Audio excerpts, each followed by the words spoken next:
Hey, what's up? My name is Alex. I'm a professional music producer. Today I want to do a music analysis of...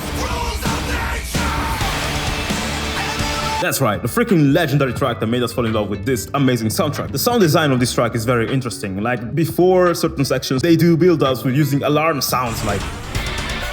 What? That's such an interesting use of such a non-musical sound as an alarm, right? That kind of creates a sense of danger. If you check out the instrumental, there's a dialogue between a guitar part and a sort of like synthetic bass. And then at the end, they kind of come together here. And that is super cool because you have this like organic sound of guitars and this synthetic electronic sound of like synthesizers, you know, human and cyborg. Raiden, you know, represented by instruments, I guess, I don't know. Very common also in Devil May Cry, as we've seen in my Devil Trigger analysis. Man. Those drums. I freaking love that moment. That was where we all went like, shit, damn, this game is fire, you know, like, why? Well, you might say it's because of Jason Miller's amazing vocals. So freaking powerful. They fill me with testosterone, and I'm like, yeah, I mean, yeah, it kind of, yeah, they do. They're amazing. Okay, but the whole track in this moment is doing what I call a freaking legendary build-up. If you notice, every single instrument, especially the drums, are building up the tension a lot.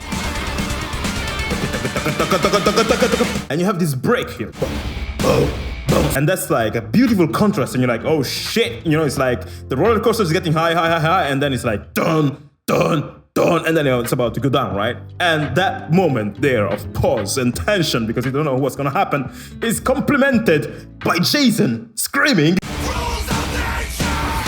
That's so freaking amazing, and that's called I would say a build-up, and that, you know, shout is a pre-drop. It's that sentence that kind of prepares you for the freaking drop. It's like the kid screaming, ah, oh my god, on Skrillex songs. And then you get to...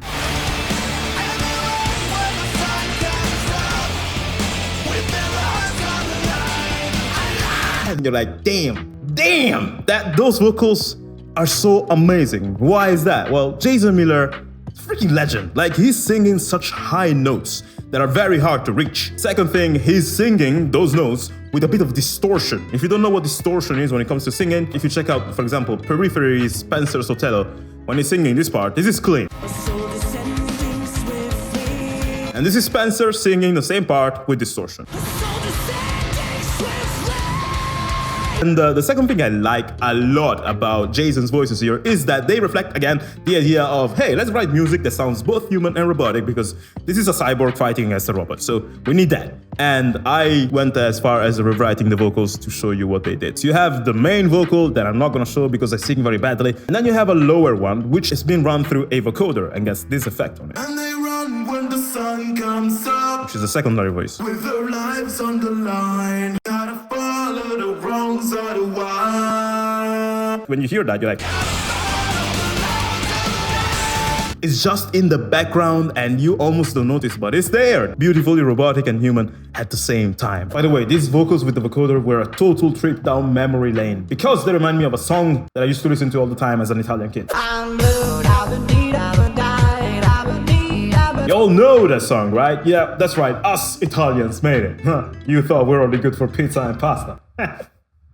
Yeah, kinda, but we also make cool music sometimes. The second thing I love a lot about this part is the instrumentation. There's a wall of sound that's just ridiculously huge.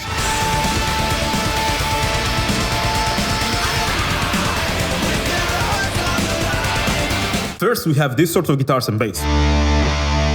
Then we also have this like melodic guitar, which actually I recorded with my bass. Don't tell that to Davey 504. Lead guitar here with delay, some super saws, some nasty basses, and also some synth leads and arpeggiators. This is again the idea of merging digital and human at the same time. And the way this chorus ends in the instruments is so cool because you have actually this going on. And then the part that comes after is my favorite thing ever in this game.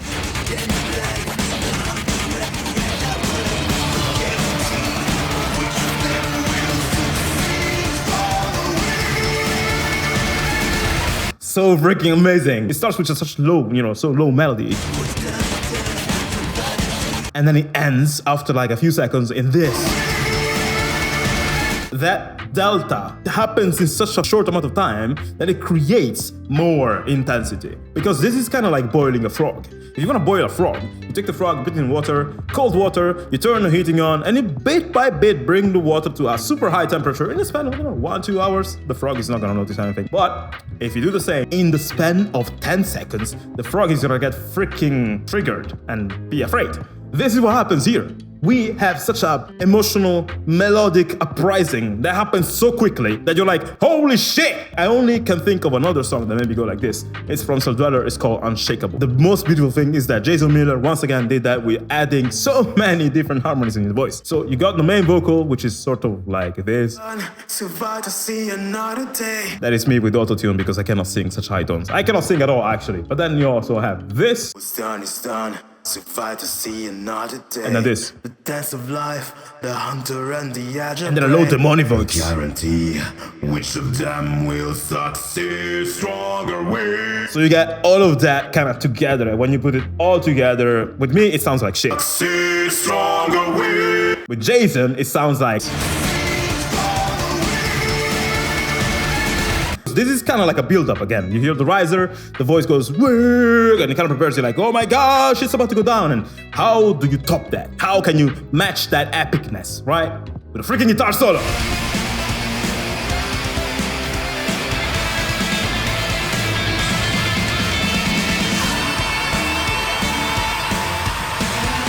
And also the coolest thing about this song is that it references the game. It talks about the game, the hunter and the agile prey. The hunter being Metal Gear Ray, and the agile prey is essentially Raiden in Metal Gear Ray's eyes. But I think they got it in reverse because Raiden is about to bust his ass. But whatever. That's Metal Gear Ray's view, and it's being represented by freaking legendary vocals, cybernetic vocoding shit, synthesizers that go crazy, guitars, solos, and Jason Miller screaming his lungs out for our entertainment. Play this game now if you haven't, because this is some very cool shit.